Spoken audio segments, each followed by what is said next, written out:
বিশ্বের অন্যতম জনপ্রিয় কোমল পানীয় ব্র্যান্ড কোকা-কোলা বিশ্বব্যাপী রয়েছে, যার প্রচুর চাহিদা। যদিও দেশভেদে এই পানীয় উৎপাদন ও বিপণন প্রক্রিয়ায় ভিন্নতা রয়েছে। যুক্তরাষ্ট্র ভিত্তিক এই কোম্পানি তাদের পণ্য বিভিন্ন দেশে উৎপাদন ও বিপণন করে থাকে, যার ফলে কোকা-কোলা অতি পরিচিত পানীয় হিসেবে নিজেদের প্রতিষ্ঠা করতে পেরেছে সারা বিশ্ব জুড়ে।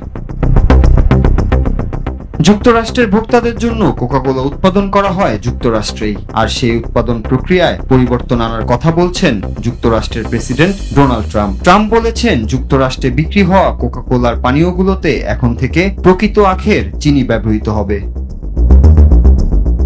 যুক্তরাষ্ট্রে কোকা-কোলার পানীয়গুলোতে সাধারণত কর্ন সিরাপ ব্যবহৃত হয়, কিন্তু ট্রাম্পের স্বাস্থ্যমন্ত্রী রবার্ট এফ কেনেডি জুনিয়র এই উপাদানের স্বাস্থ্য ঝুঁকি নিয়ে উদ্বেগ প্রকাশ করেন। ট্রাম্প সামাজিক মাধ্যমে লিখেছেন, আমি যুক্তরাষ্ট্রে কোকা-কোলায় আসল আখের চিনি ব্যবহারের বিষয়ে কোকা-কোলার সঙ্গে আলোচনা করেছি এবং তারা এতে সম্মত হয়েছে। আমি কোকা-কোলার দায়িত্বশীল সকলকে ধন্যবাদ জানাই।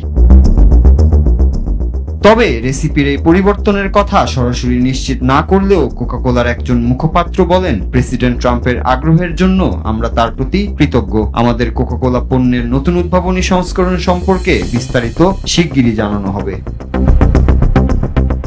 যুক্তরাষ্ট্রে সাধারণত কর্ন সিরাপ মিশিয়ে কোক তৈরি করা হয়, তবে যুক্তরাষ্ট্রে কোকা-কোলার পানীয়ে আখের চিনি ব্যবহারের সিদ্ধান্তটি দেশটির ভুট্টা চাষীদের জন্য হতাশাজনক হতে পারে বলে মনে করছেন অনেক বিশ্লেষক।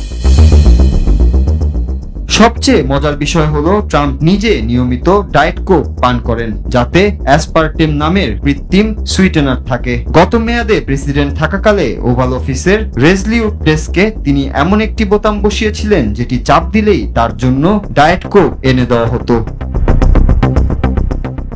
নূর Raju, Bangla TV news desk.